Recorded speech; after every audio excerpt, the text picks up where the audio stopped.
Good morning, everyone. Welcome back. I hope you had a nice break and an enjoyable weekend with your family. We're moving on today and we're looking at lesson 30.04. If we were sitting in a classroom right now, I would be telling you that this is the first lesson of the third unit. So initially, what we talk about today is going to seem very disconnected and removed from what we have been studying, electric forces and fields and magnetic forces and fields. But eventually, and I mentioned this before, by the end of the course, everything ties together very nicely. There's very little that we learn in this course that we don't learn for a reason, and that reason being that we use it later on. So we're looking today at what's called EMR, and EMR stands for electromagnetic radiation. We're going to be looking at different properties of electromagnetic radiation today, and also looking at different types of electromagnetic radiation today. So what electromagnetic radiation is in general, and this is a very simplistic definition, is it's energy that's radiant. And what does that mean? It means that it is energy that radiates away from a source, which doesn't really tell you a whole lot, but we're going to get into a little bit later today and in more detail later on what electromagnetic radiation is composed of.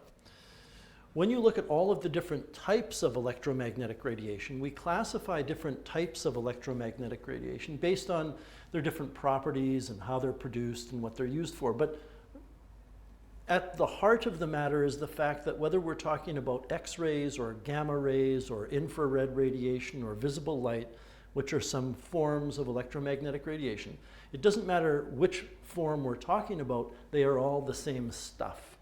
They just vary in their properties and how they're produced and what they're used for.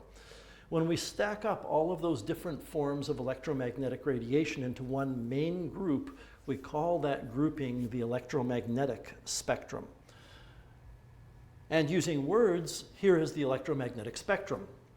And the order that these items are listed is important. You do need to know the order of these. Let's not worry about memorizing them right out of the gate. By the end of this lesson, hopefully you will understand the order. There's going to be a lot of pieces of information, a lot of facts that are going to be thrown your way during this presentation. I believe it's important to know those facts, not because you're going to be expected to recite them, but instead because knowledge of that information makes application of physics later on easier to understand. So for example, one of the things I'm going to tell you is that gamma rays are at the high energy end of the electromagnetic spectrum, whereas radio waves are at the low energy end of the electromagnetic spectrum. When we learn about something later on called the photoelectric effect, your understanding of the photoelectric effect is going to be vastly improved by your understanding of the ranking of these energies.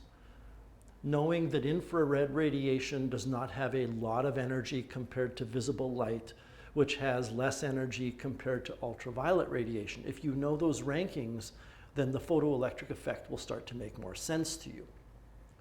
Now, in at least two of these categories, you see the word wave, radio waves, microwaves.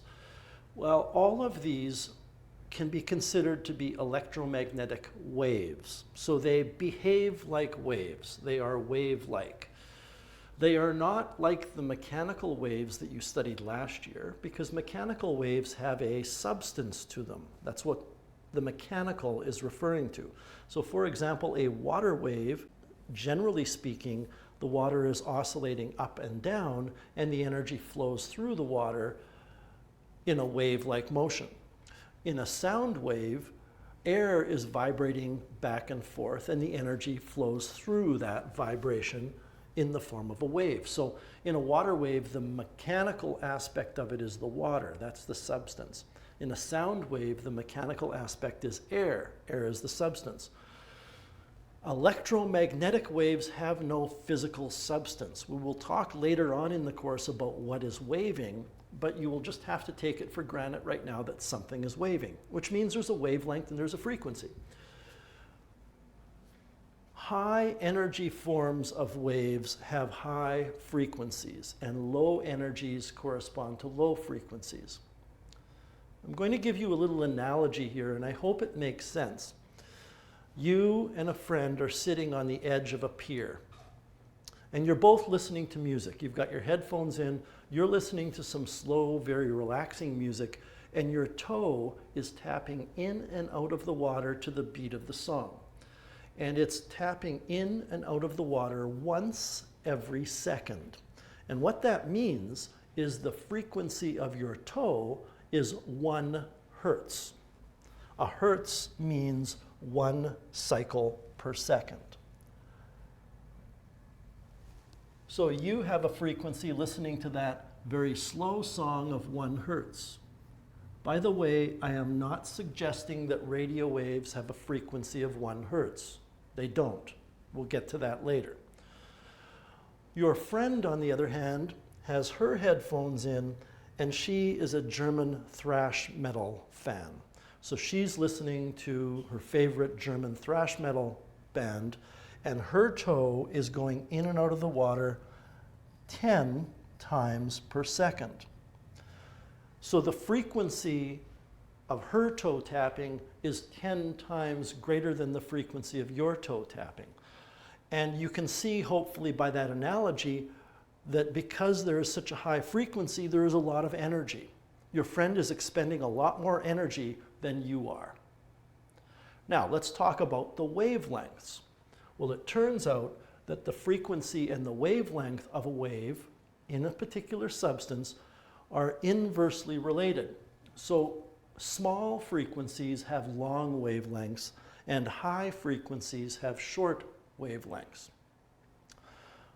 The analogy that I was using still makes sense, because if you're tapping your toe in and out of the water once every second, when you make that first ripple will have 1 second of travel time moving away from your toe before you make the second ripple. And the distance between the ripples is the wavelength. So the wavelength is going to be how far apart those 2 ripples are. Now, your friend, when she makes that first ripple only has 1/10 of a second of travel time before the next ripple is coming up behind it, which means the ripples for the person listening to the German thrash metal with the high frequency and the high energy, the ripples will be closer together, which means the wavelength is shorter. Whereas your ripples are a little bit further apart, well, 10 times further apart, your wavelength will be greater. So high energy means high frequency but short wavelength. Small frequency goes with small amount of energy, which is a long wavelength. Now, I want to be careful about this analogy here. Can we have more visible light energy than X-rays? Yes. If I have 1,000,000 visible light sources and 1 X-ray source, I might have more energy coming from the visible light in total. But I'm saying all things being equal, that is the order of energy rankings. Now I want to talk about these different forms of radiation, these different classifications. And again, the goal here is that you gain a broader understanding of all of this so that you can apply it to physics later. Radio waves are formed in a very, very specific manner. And by the way I present this information in this video may vary slightly compared to what's on your handout, but the content is the same. Radio waves are produced in a very specific manner. You have electrons in an antenna that oscillate back and forth. So on the left, I have a little picture of a radio wave antenna, and what happens is that electrons in this antenna move up and down, and that causes radio waves. The radio waves travel outward in all directions away from that antenna. And what happens is when those radio waves eventually hit the antenna on my radio, then that causes the electrons in the antenna on the radio to oscillate in the same way that the electrons were oscillating in the antenna at the broadcast station. And that's decoded in my radio as a sound. In fact, what's going on here is exactly the same with one exception. It's pretty much the same as when I connected those two genicons together and I moved the electrons in one with the generator effect, and that electron pattern was replicated in the secondary genicon, which was acting as a motor. The difference here is there's no wire connecting these two events. It is totally wireless. Some other things you need to know about radio waves. They're obviously used for communication primarily. The wavelength ranges from about 1 meter to hundreds of thousands of meters. Do you need to know these numbers exactly? No. You need to know radio waves have very long wavelengths. What I would tell you at this level is that we don't really want to get into the subtle differences between what we call microwave radiation and radar radiation, or radar waves. They're essentially the same thing. They are produced in a very specific manner. They're produced by electrons that are trapped in a magnetic field traveling in a circular orbit. Now, what's interesting here is the electrons that we're talking about here to produce microwaves are accelerating. They are accelerating centripetally, but they are accelerating. The electrons in the antenna that are producing radio waves are also accelerating, but they're accelerating linearly. Bottom line is when electrons accelerate, they're going to produce EMR. The other important aspects about microwaves and radar that you need to know is they're used primarily for communication, and in the case of a microwave oven, which is a very specific application of microwaves, for heating food. Your cell phone uses microwave radiation. If you have a wireless router or a wireless network at home, it uses microwave radiation. If you have a satellite dish mounted on your house and you use it to watch satellite TV, those satellite signals are microwave radiation.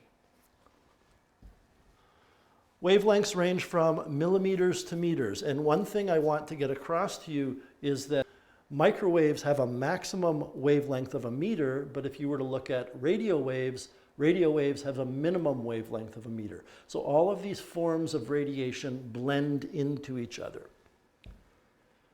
Infrared radiation, visible light radiation, and ultraviolet light or ultraviolet radiation are all produced in the same way. They are produced when electrons make a transition from one energy level to another. And what I want to explain to you here is absolutely crucial to an application of physics later on in Unit 4. What I've drawn are some energy levels for a hypothetical atom, and I've only drawn 4 energy levels. Atoms contain many more than 4 energy levels, but I have 4, and the brown dot at the top energy level is an electron. If that electron makes a transition and goes from the energy level, I'm going to call it level 4, to level 3, it might be the case that infrared radiation is created or emitted. And I don't want you to memorize 4 to 3 gives infrared. That's not my point. So if the electron goes from, say, that particular energy level to 1 less, infrared radiation might be produced. If, on the other hand, the electron goes from that same initial energy level down to the second energy level, that involves a drop of more energy than from the 4th to the 3rd, which means it's going to produce radiation that's more energetic, and that might produce visible light. If the electron in the atom goes from the 4th and it drops down far enough, then it might produce ultraviolet radiation.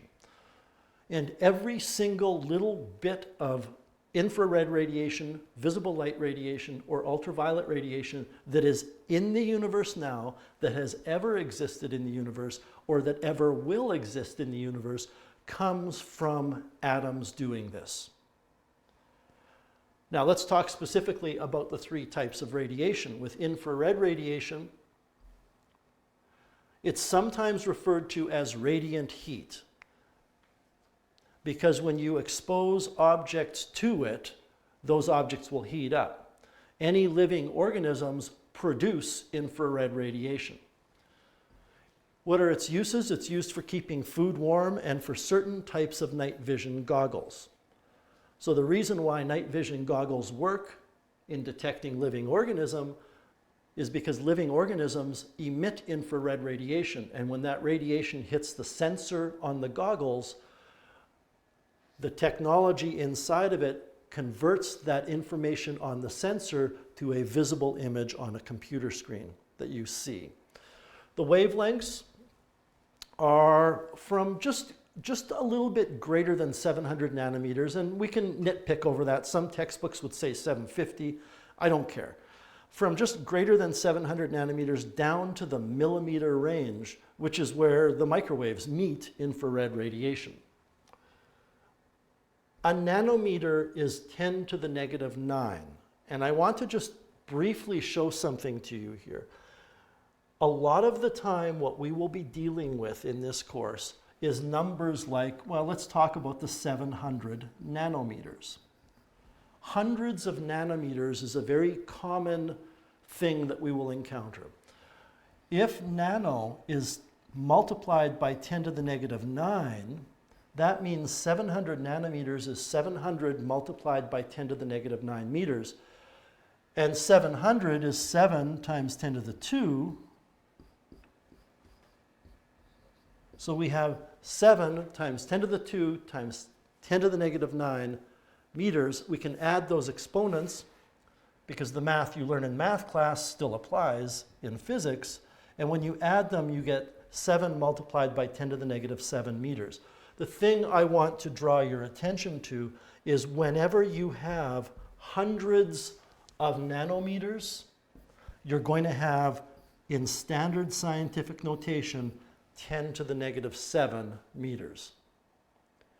So if you ever saw a wavelength of 4.6 times 10 to the negative 7 meters, you know it's 460 nanometers.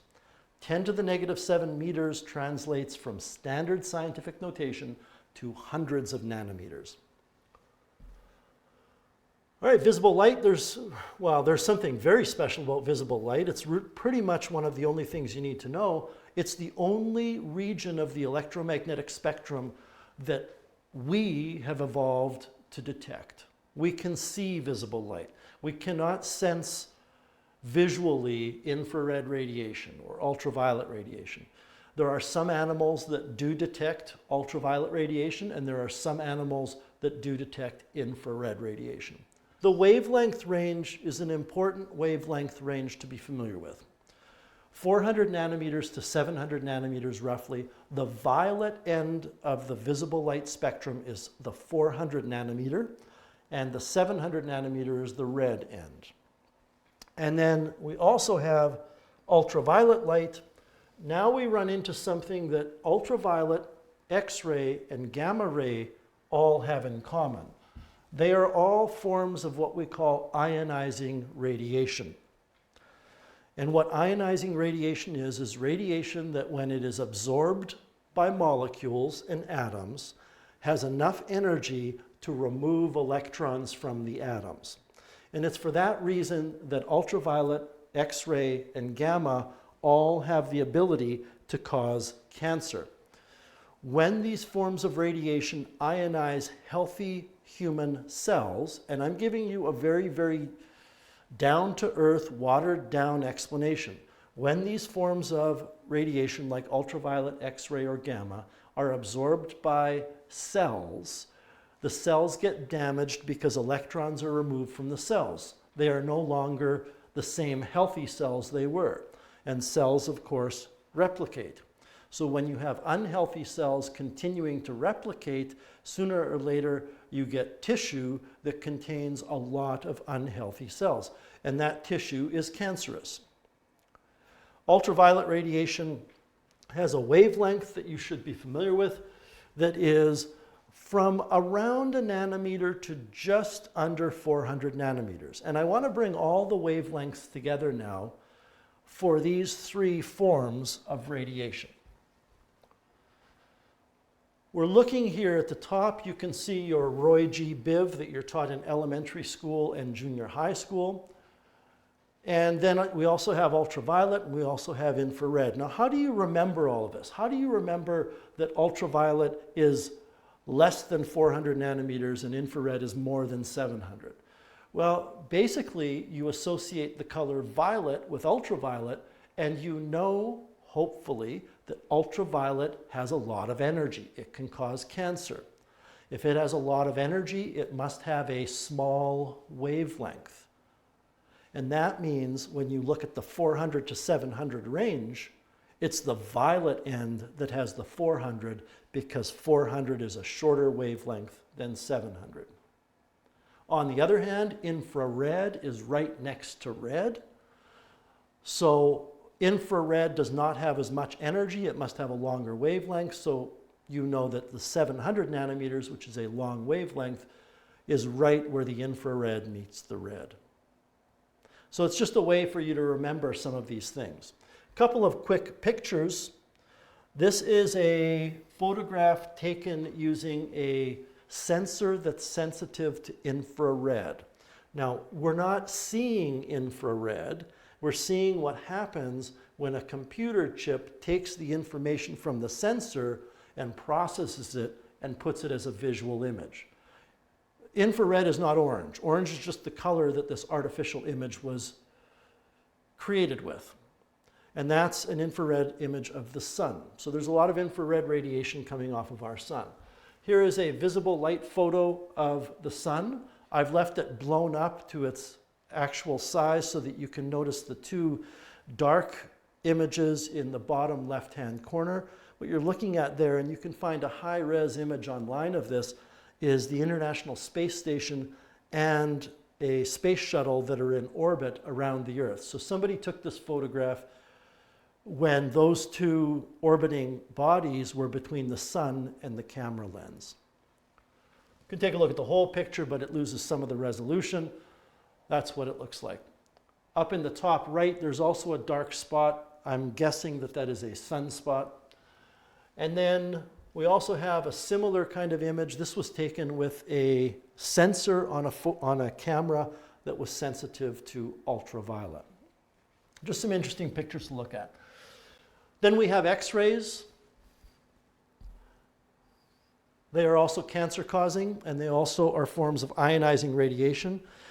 The effects, the damaging effects that these forms of radiation can have on human tissue or living tissue is cumulative.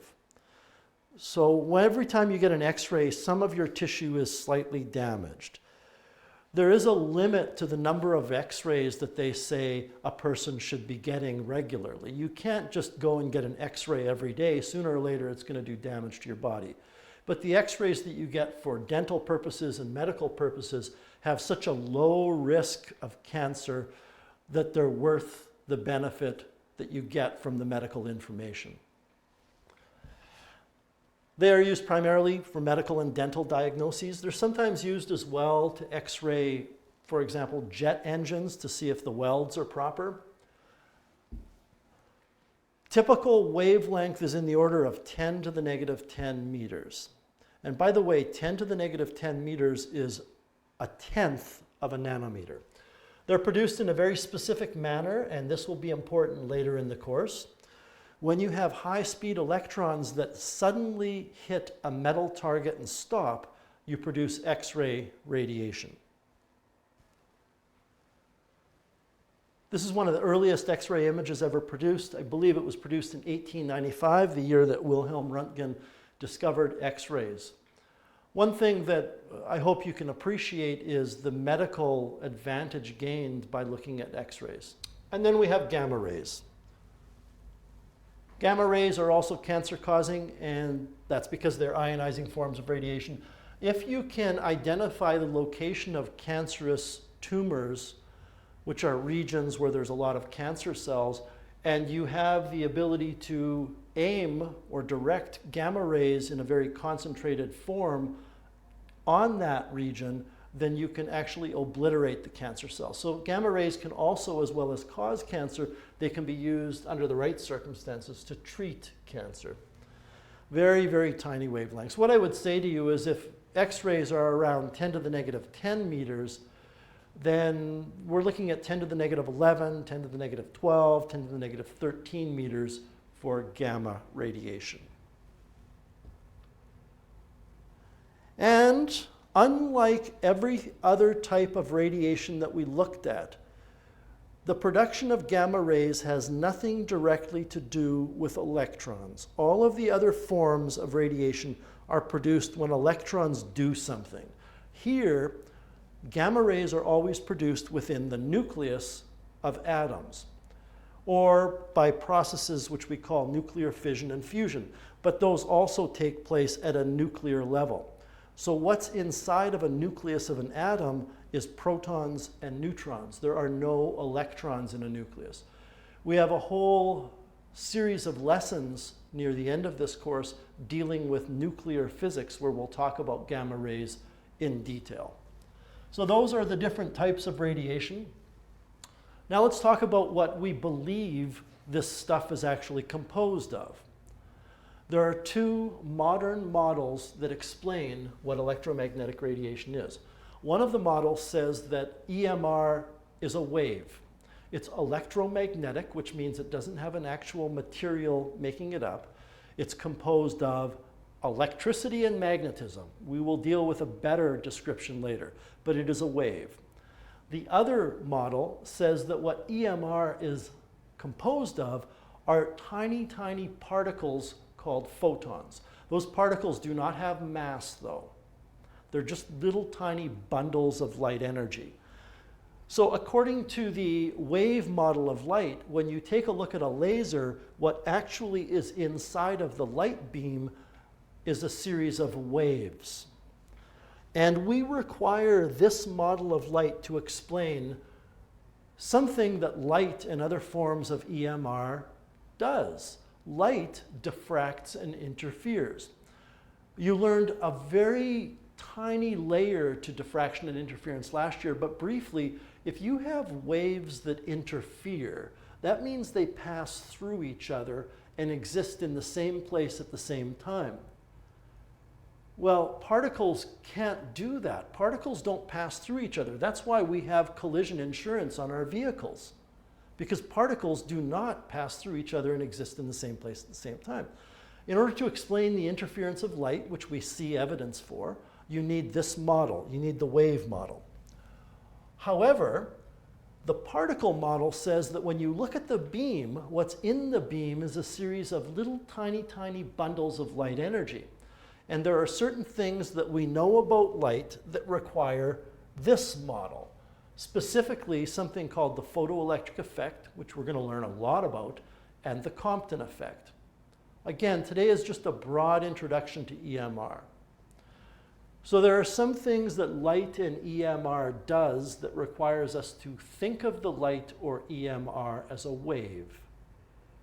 There are other things that light or EMR does that require us to think of it as being a particle.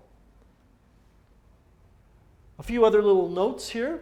All forms of electromagnetic radiation travel at the speed of light in air or a vacuum, and all exhibit the same properties as any other electromagnetic waves. If you go to your formula sheet, on your formula sheet is this statement that the speed of light in a vacuum is 3.00 times 10 to the 8 meters per second. Well, when it's traveling in air, it travels a little bit slower, but it still rounds to 3.00. In fact, in a vacuum, it's not exactly 3.00 times 10 to the 8. But that's where it is on your formula sheet. It's given the symbol C. I really wish they'd change the formula sheet so it doesn't say the speed of light, but instead says speed of electromagnetic radiation, because all forms travel with that velocity or speed in a vacuum. In Physics 20, you learn about these two equations. V equals F lambda, which is called the universal wave equation. It says the speed of a wave is the product of its frequency and wavelength. And period of a wave is equal to the reciprocal of frequency. Frequency is measured in hertz, and period is measured in seconds. And you find those two formulas on the wave section of your formula sheet. There's the period equals 1 over frequency, and there's the universal wave equation. One final note before we finish off this video with a few examples. Electromagnetic waves travel at a constant speed, which means you can always use speed equals distance over time. All right, here's example 1. Find the period and wavelength of a 740 kilohertz radio wave.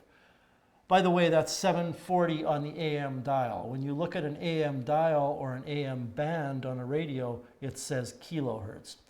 So we know the frequency is 740 multiplied by 10 to the 3 hertz. One of the things we're asked to find is the period, which is the reciprocal of the frequency. That's pretty easy. 1 divided by 740,000 hertz would give us the period.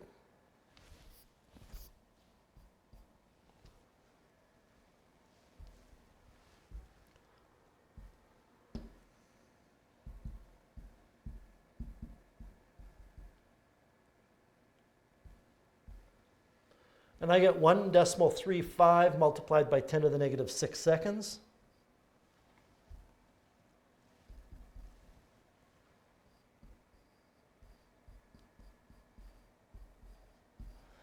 The other thing that we are asked to find is the wavelength. Well, we can use the universal wave equation, V equals F lambda. If I rearrange for the wavelength, I get the speed over the frequency. So this would be the speed of light, because a radio wave travels at the speed of light, divided by 740,000 hertz. And that's going to give us a wavelength in meters.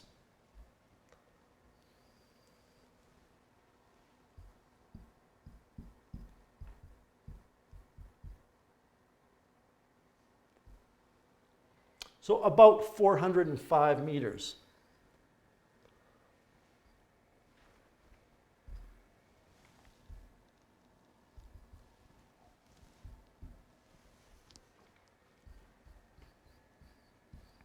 So whatever is waving crest to crest with a wavelength of 405 meters. The electrons in the antenna that are producing these radio waves are oscillating back and forth 740,000 times per second, and that means each electron goes back and forth once in 1.35 times 10 to the negative 6 seconds. Example 2, the closest star to Earth is 4 multiplied by 10 to the 16 meters. How long does it take light to reach the Earth from this star? So this is just asking to find a time that something traveling at the speed of light takes to travel that distance. Well, speed equals distance over time, which means if you rearrange that time as distance over speed, I'm not going to write, I guess I'll write the numbers down. I shouldn't be lazy. The distance is 4 multiplied by 10 to the 16 meters divided by the speed of the light, which is 3 multiplied by 10 to the 8 meters per second. You can check it out on your calculator, but I can tell by looking at those numbers that it's 1.3 repeating multiplied by 10 to the 8 seconds is how long it takes the light to reach our eyes on Earth from that star. Well, I don't know about you, but I know that's a long time, but if I told you that you had to wait that length of time for some event to happen, you'd probably not have a really good grasp of how long you're going to have to wait. So what I'm going to do is take that number of seconds and I'm going to divide by 60, and now I can see that it's that many minutes, which I still don't really have a great grasp of that actual length of time. If I divide by 60 again, I have the number of hours. And I know that that's a large number of hours, but I'm going to do myself a favor and divide by 24 to see how many days it is. And now I'm starting to get a handle on the length of time that this number of seconds is. If I divide by 365, because there's 365 days in a year, I can see that it takes about 4.2 years So this number, this time in years, is 4.2 years. Which means that when you're outside at night and you look at that star, the light that is entering your eyeball and allowing you to see that star left that star 4.2 years ago and just happened to enter your eye when you turned your face towards it. That's the closest star to Earth. This is what excites astrophysicists. When they look at objects, they're not looking at objects out there as they are now, they're looking at them in the past. And if I tell you that there are objects out there that it takes billions of years for the light to reach the astronomer's eyes, that means the astronomers are looking at something that is billions of years in the past. They're looking into the past, in the early formation stages of the universe. We will learn, by the way, in this course, how we know how far these things are away. And it has to do with the Doppler effect that you learn about in Physics 20. We have one last example to cover. Let's see what this says. A microwave signal of a wavelength of 6.5 centimeters travels from a communication satellite, and the satellite is at an altitude of 2 multiplied by 10 to the 4 meters, down to the surface of the Earth, and then it says determine the speed of the signal. Well, the fact that the wavelength is 6.5 centimeters and the altitude is 20,000 meters has no more relevance to the answer to this question than what I had for supper last night or what I plan on watching on TV tonight. Those are all facts that have nothing to do with it. The answer to the question is, since it's a microwave, it travels at 3.00 times 10 to the 8 meters per second. So that's it for today. I know it seems like kind of a hodgepodge of stuff, all of these different properties of EMR, and then we talked about this whole particle model of EMR and wave model, then we jumped into some calculations. Take a look over your work though, make sure that you know how to do the questions that are attached. Your assignment is attached, it's questions 1 to 11. I will be in the Google Hangout tomorrow during our class, which is period 1, so if you have questions, drop on by and I'd be perfectly happy to help you out. In the meantime, have a great rest of the day, and we'll talk to you later.